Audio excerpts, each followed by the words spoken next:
안녕하세요. 백사원 목사입니다. 오늘은 10월 18일 화요일 아침입니다. 오늘도 변함없이 하나님의 말씀으로 하루를 시작하는 여러분 모두에게 좋으신 하나님의 크시는 종이 종일토록 함께 하시기를 바랍니다. 오늘 주신 하나님의 말씀은 사무엘하 18장 1절부터 18절까지의 말씀인데요. 오늘 본문에서는 이제 압살롬이 후세의 계략에 따라 이스라엘 전역에서 군대를 소집해서 그 군대와 함께 친히 앞장서서 다윗과 다윗을 따르는 자들을 쳐서 섬멸하려고 전쟁을 벌이고 있는 내용이 본문에 실려있는 핵심적인 내용입니다. 압살롬은요, 자신 아버지 다윗을 생각할 때 자신의 반역에 대해서 칼 한 번 휘둘러 보지 못하고 화살 한 번 쏘지 못하고 비굴하고 비겁한 자가 되어서 맨발로 도망갔던 그런 비겁한 사람으로 보았을 것입니다. 겁쟁이로 보았는지도 모르겠습니다. 그래서 어쩌면 압살롬은 이 전쟁을 수월하게 이길 거라고 생각했을지도 모릅니다. 그러나 전쟁의 결과는 어떻게 됩니까? 다윗과 다윗의 부하들은 다윗이 전쟁에 나가서 전쟁에 참여하게 되면 압살롬과 그 반역의 군대들이 다윗 한 사람만 죽이면 모든 전쟁이 끝나기 때문에 다윗을 추적할 테이므로 다윗이 전쟁에 참여하지 못하고 성에 남아있도록 요구하고 다윗의 부하들만 나와 전쟁에 참여합니다. 반면에 압살롬은 스스로 자신의 위용을 자랑하고 그리고 자신만만하게 전쟁에 참여하다가 마침내 전쟁은 참패하고 수많은 이스라엘 사람들이 죽고 압살롬 자신도 다윗의 부하에게 쫓기다가 상수의 나무에 그가 자랑하는 머리카락이 걸려서 대롱대롱 매달리게 되고 마침내 요압이 다가와 창으로 그의 심장을 찔러 단박에 죽이게 만들어 버립니다. 그리고서 전쟁이 끝납니다. 압살롬이 일으켰던 반역의 군대, 쿠데타론이 집권하는 왕은 3일천하로 끝나게 돼버리고 만 것입니다. 오늘 본문을 통해 우리가 배워야 할 것은 무엇입니까? 오늘 본문의 내용을 한번 먼저 성경 읽어볼까요? 6절부터 8절을 읽고 18절을 보죠. 이에 백성이 이스라엘을 치러 들러나가서 에버라임 수풀에서 싸우더니 거기서 이스라엘 백성이 다윗의 부하들에게 패하매 그날 그곳에서 전사한 자가 2만 명에 이르렀고 그 땅에서 사면으로 퍼져 싸웠으므로 그날에 수풀에서 죽은 자가 칼에 죽은 자보다 많았더라. 그리고 15절 요압의 무기 든 청년 10명이 압살롬을 에워싸고 쳐 죽이니라. 이렇게 압살롬의 반역은 짧게 마무리하고 말게 됩니다. 왜 이렇게 된 것입니까? 여러분, 압살롬은 대단히 주도면밀한 사람이고 치밀하고 영리한 사람이었습니다. 그 형 암논이 동생 다말을 능욕하였을 때 압살롬은 단번에 보복하지 않고 기회를 보고 주도면밀하게 계획을 세우고 치밀하게 계획을 세운 다음에 때가 되었을 때 암논을 살해하지 않습니까? 그리고 쿠데타를 일으킬 때에도 4년 동안 치밀하게 준비하였습니다. 먼저는 백성들의 마음이 자기에게로 돌아오도록 백성들을 속이고 백성들의 마음을 훔치고 빼앗아서 자신을 따르는 사람들을 많이 만들어 놓은 다음에 그리고 나서 쿠데타를 일으키지 않았겠습니까?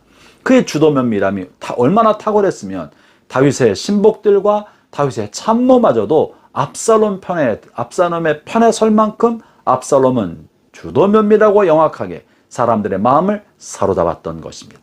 어쩌면 압살롬은 이런 정치적 수완이 어쩌면 군주로서의 기질을 가지고 있는 사람이었는지도 모릅니다. 그렇게 주도면밀했던 그가 오늘 다윗의 군대와 벌이는 이 전쟁에서는 어이없게 패배해버리고 말았습니다. 왜 그렇게 된 것입니까? 그것은 압살롬이 반복해서 가졌던 작은 성공이 자기 자신에 대해서 과신하게 만들었고 자기 자신에 대한 과신은 자기를 오만한 지경에 처하게 만들었고 오만해진 사람은 상황 판단을 올바르게 하지 못하기 때문에 잘못된 판단을 내려서 무리수를 두게 한 것입니다.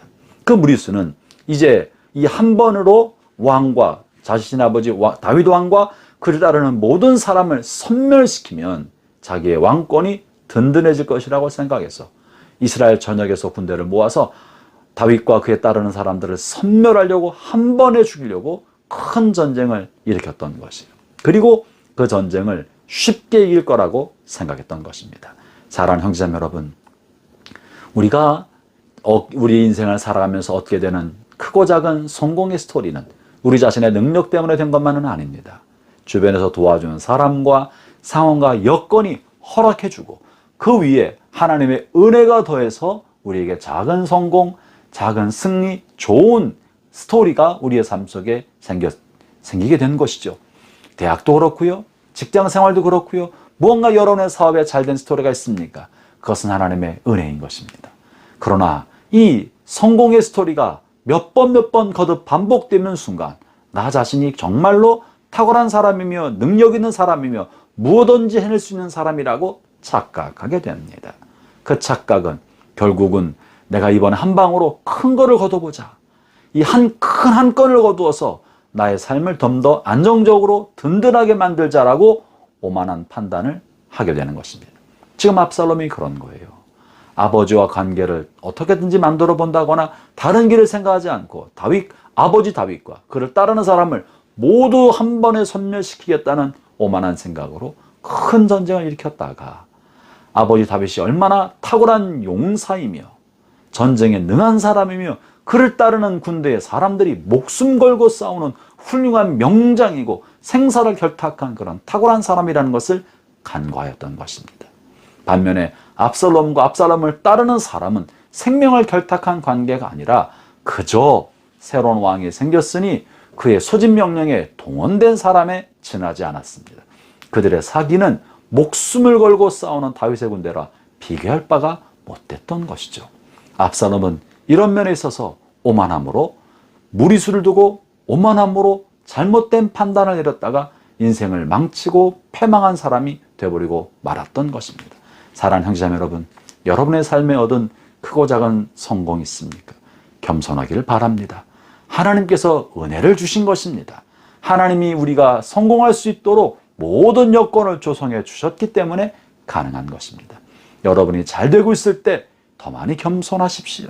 주변에서 칭찬할 때 주변에서 여러분의 이야기를 잘 들어주고 여러분을 따르는 사람들이 생길 때 우쭐하지 말고 더 겸손해서 오만함과 오판으로 치우치지 않도록 자신을 낮추시고 주변 사람들의 이야기를 겸손히 들을 수 있는 좋은 지도자로 또 하나님이 쓰실 만한 겸손한 지도자로 계속해서 성장하게 되기를 바랍니다.